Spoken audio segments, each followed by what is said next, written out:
Une nuit, Douglas entend des cris provenant des bois près de son ranch. Pensant qu'il pouvait s'agir d'un ours, il prit son chien et découvrit un garçon grelottant dans le froid. Le lendemain matin, le garçon a dit à Douglas où il vivait, mais les routes étaient couvertes de neige. Douglas a donc dû faire un choix qui a choqué les parents du garçon.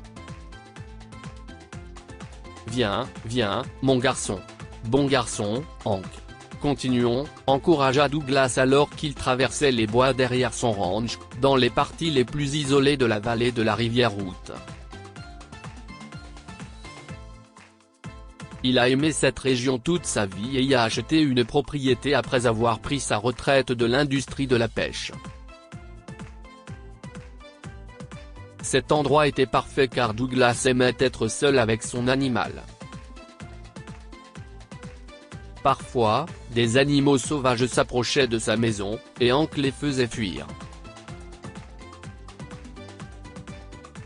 Mais aujourd'hui, Douglas a entendu des cris étranges en provenance de la forêt et a décidé d'enquêter.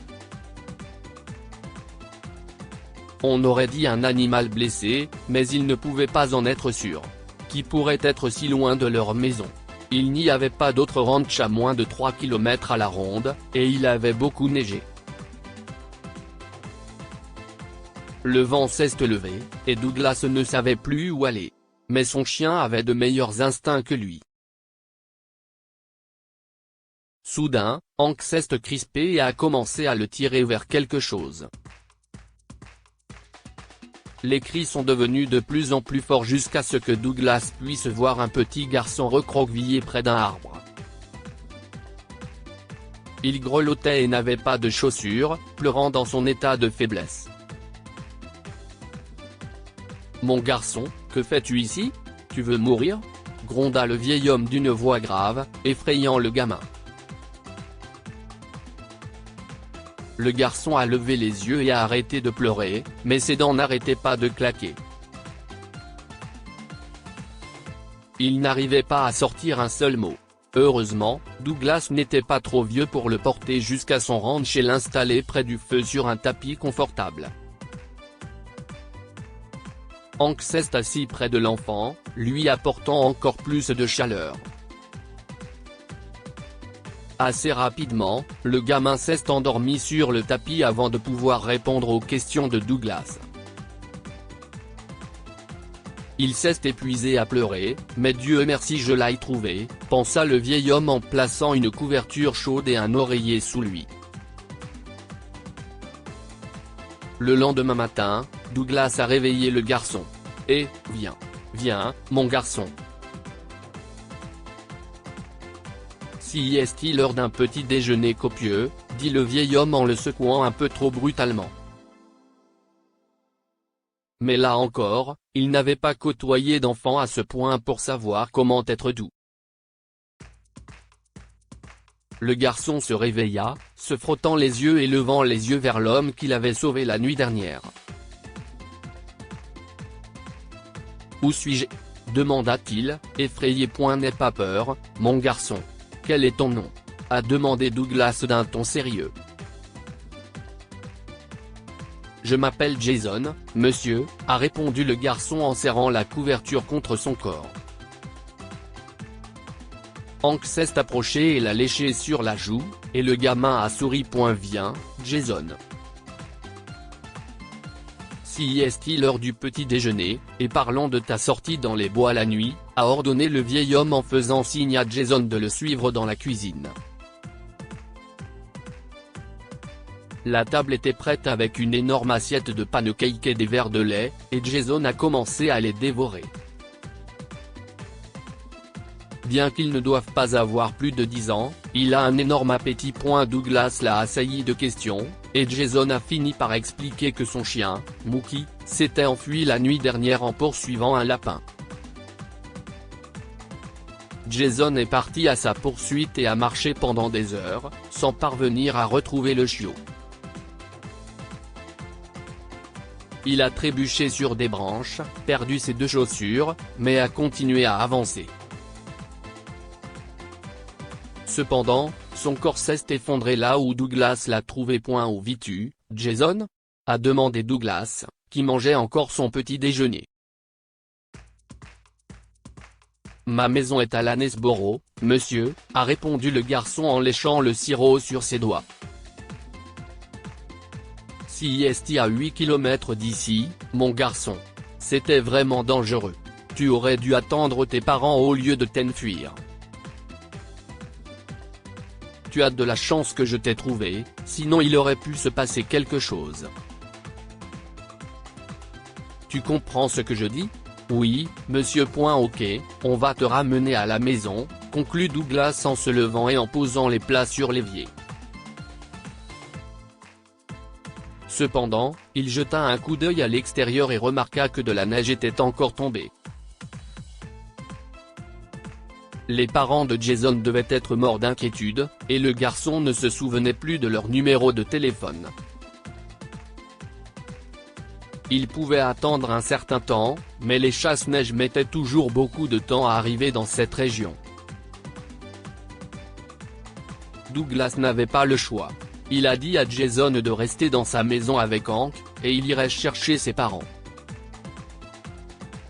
Le vieil homme a enfilé ses meilleures bottes de neige et une veste et a marché pendant 8 km pour essayer de localiser la maison des parents de Jason. Heureusement, une dame de Preston Foods a reconnu le nom de Jason et lui a donné leur adresse.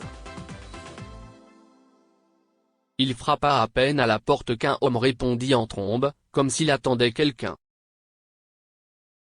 « Oh, oh » dit-il en se frottant le front. « Oui, comment puis-je vous aider, monsieur ?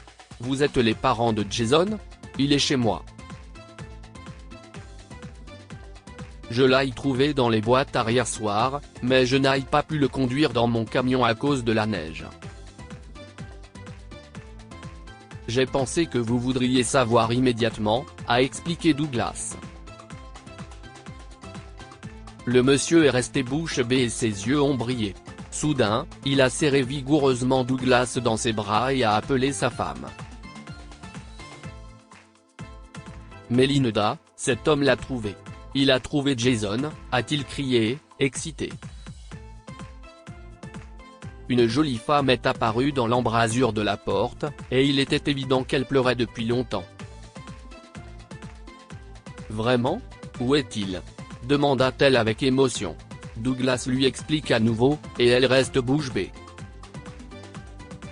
« Vous avez marché 8 km sur la route enneigée pour nous le dire ?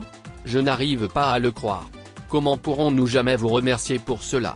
Ne vous inquiétez pas pour ça. Venez juste chercher votre enfant. J'ai dû le laisser seul avec mon chien, répondit Douglas d'un ton sévère, lui qui n'aimait jamais les démonstrations d'émotion. Les parents de Jason ont appelé leur ami, qui possédait un chasse-neige, et ils l'ont suivi jusqu'à la maison de Douglas. Le garçon s'est précipité vers ses parents, et ils ont tous pleuré en se serrant fort les uns contre les autres. Le chien de Jason était revenu chez eux la nuit dernière, mais ils n'ont pas fermé l'œil en attendant Jason. Ils avaient déjà appelé la police et attendaient des nouvelles quand Douglas s'est présenté. « Merci, monsieur », a dit le garçon quand ils étaient sur le point de partir. « Je peux venir un jour jouer avec Hank ? Bien sûr, petit », a dit Douglas d'un ton rude. Jason rendait visite à Douglas plusieurs fois par mois, et le vieil homme lui apprenait tout ce qu'il savait sur la nature, la pêche et la survie dans les bois. Si est comme s'il avait gagné un petit-fils en une nuit. Que pouvons-nous apprendre de cette histoire ? Ne partez pas en courant dans les bois si vous ne savez pas où vous allez. Cela peut être dangereux pour tout le monde, même pour un adulte. Heureusement, quelqu'un a sauvé le garçon qui pleurait. Il y a de vrais héros dans le monde. Douglas aurait pu ignorer les cris qu'il a entendus, mais il les a suivis et a sauvé un enfant. Il aurait également pu attendre l'arrivée du chasse-neige, mais il voulait que les parents de Jason sachent qu'il était en sécurité. Partagez cette histoire avec vos amis. Elle pourrait égayer leur journée et les inspirer. Si vous avez aimé cette histoire, vous aimerez peut-être celle d'une femme qui a laissé son bébé à l'hôpital et l'a rencontré des années plus tard. Cette histoire est inspirée par l'histoire d'un de nos lecteurs et écrite par un rédacteur professionnel. Toute ressemblance avec de véritables noms ou lieux est une pure coïncidence. Toutes les images sont utilisées uniquement à des fins d'illustration. Partagez votre histoire avec nous. Elle changera peut-être la vie de quelqu'un. Si vous souhaitez partager votre histoire, envoyez-nous un mail à info@amomama.com. Abonnez-vous à Amomama sur Google News.